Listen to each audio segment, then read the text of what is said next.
बॉम्बस्फोटामध्ये सहभाग होता त्याच्यावर या देशाच्या संविधानानुसार कोर्टामध्ये केस चालली, त्याच्यामध्ये तो दोषी ठरवण्यात आला आणि त्याला फाशीची शिक्षा दिली गेली। त्या फाशीच्या शिक्षेविरुद्ध मर्सी पिटिशन या देशाच्या महामहिम राष्ट्रपतींकडे दाखल करणं आणि त्याच्या फाशीची शिक्षा ही माफ करण्यात यावी अशा प्रकारची विनंती करणं, जो याकूब मेमननी पाकिस्तानच्या सांगण्यावरनं मुंबई शहरामध्ये बॉम्बस्फोट घडवले होते त्यांना माफ करण्यात यावं अशा प्रकारची मर्सी पिटिशन फाईल करून त्याच्यावरती जे सही करतात ते पाकिस्तानची औलाद नाही तर अजून काय त्यांना म्हणायचं। आणि त्यामुळे देशद्रोह्यांना पाकिस्तानची औलादच म्हणतात आणि देशद्रोह्यांना वाचवण्याचा प्रयत्न करणं ही सुद्धा पाकिस्तानची औलाद आहे। त्यात मी काय चुकीचं काय बोललो किंवा असंवैधानिक काय बोललो किंवा कायद्याच्या पलीकडे इल्लीगल असं काय केलंय मी, मला काय समजत नाही काय त्यांची मागणी काय ते। सर, मुंबईत देखील काही मतदार याद्यांमध्ये घोळ आहे आणि त्या संदर्भात आदित्य ठाकरे निवडणूक आयोगाची भेट घेतली। नाही, मला असं वाटतं की 2 महिन्यानंतरच्या निवडणुकीमध्ये जो निकाल येणार आहे तो त्यांना आधीच माहिती आहे की त्यांचा कसा डब्बा गुल होणार आहे आणि मुंबईकर कसे त्यांना घरचा रस्ता दाखवणार आहेत। त्यामुळे पराभवाच्या नंतर आपण काय स्पष्टीकरण द्यावं त्याचं कुठेतरी बॅकग्राऊंड तयार करण्याचं काम कदाचित काही लोक करत असतील आणि त्यामुळे अशा प्रकारचे आरोप काही लोक करत आहेत। पालिकेमध्ये उत्पन्नाचा स्रोत वाढवा यासाठी आता पालिकेने आणखी एक भूखंड जो आहे त्याचा लिलाव करण्याचा निर्णय घेतलाय। 30 वर्ष लिलावाला तो भूखंड देणार आहे, त्यावरून आता ठाकरे टीका करतात म्हणते अशाच पद्धतीने पालिकेच्या ठेवी बोलतात। नाही, पालिकेनी एक भूखंडाचा लिलाव केला त्याकरता एवढा बुम्मा मारतायत। 25 वर्ष ज्यांनी मुंबई लुटून खाल्ली, मुंबईचा कोपरा ज्यांनी विकला, मुंबईच्या कचऱ्यात पैसे खाल्ले, मुंबईच्या मिठी निधीत पैसे खाल्ले, कोविडमध्ये पैसे खाल्ले आणि दर आठवड्याच्या स्टँडिंग कमिटीवरती जे जगतात ते अशा प्रकारचे आरोप करतात, म्हणजे याच्यापेक्षा दुसरी हास्यास्पद कुठली गोष्ट आहे असं मला वाटत नाही।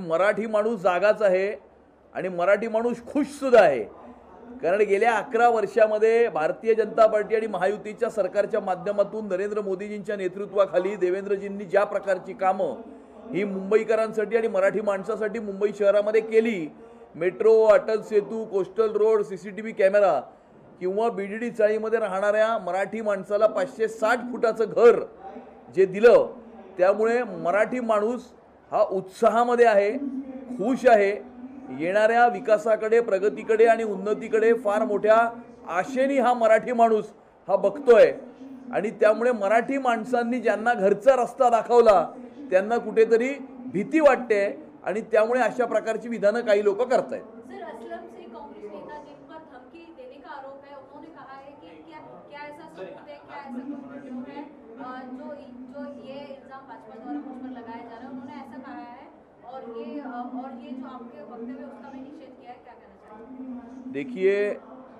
कि जिस याकूब मेमन जो मुंबई 1993 के बम विस्फोटों में जिसका सहभाग था, कानून के अंतर्गत उसके ऊपर मुकदमा चलाया गया, उस मुकदमे में उसको दोषी ठहराया गया और उसको फांसी की सज़ा हुई। ऐसे याकूब मेमन की फांसी की सज़ा माफ़ की जाए, इस प्रकार की याचिका के ऊपर जो साइन करते हैं तो उन्हें पाकिस्तान की औलाद नहीं कहेंगे, नहीं तो और क्या कहेंगे। जिन्होंने मुंबई शहर और पूरे हिंदुस्तान के ऊपर हमला किया, पाकिस्तान के साथ हाथ मिलाकर जिन्होंने हमला किया, उनकी सज़ा माफ़ की जाए, इस प्रकार की विनती करने वाले को पाकिस्तान की औलाद ही कहते हैं और इसमें मैंने कुछ गलत कहा है ऐसे मुझे नहीं लगता है।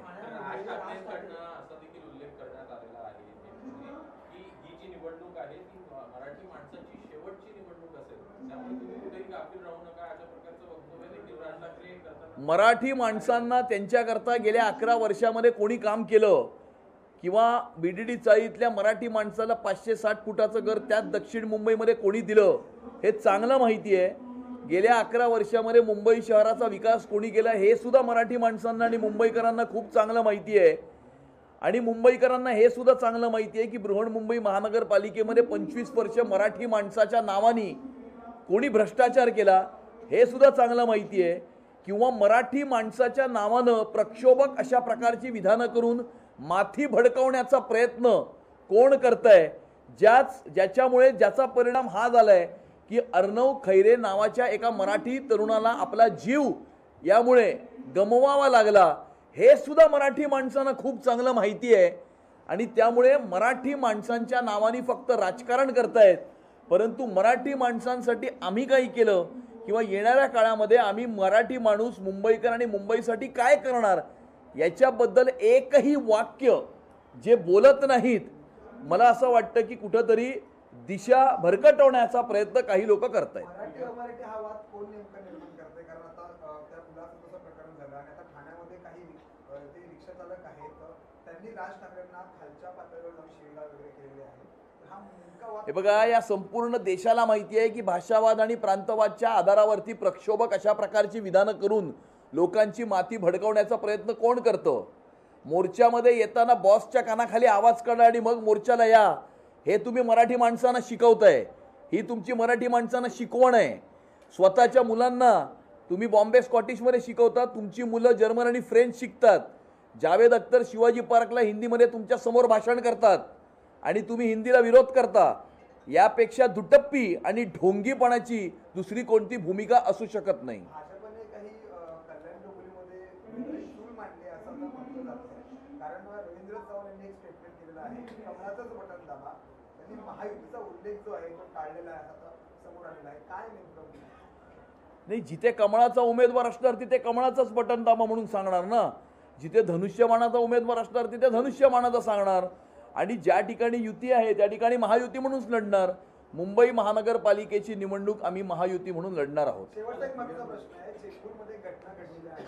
कालिका मातेला एका त्या भटजीने मदर. लोकशाही मराठी ऐका, पहा, जागरूक रहा.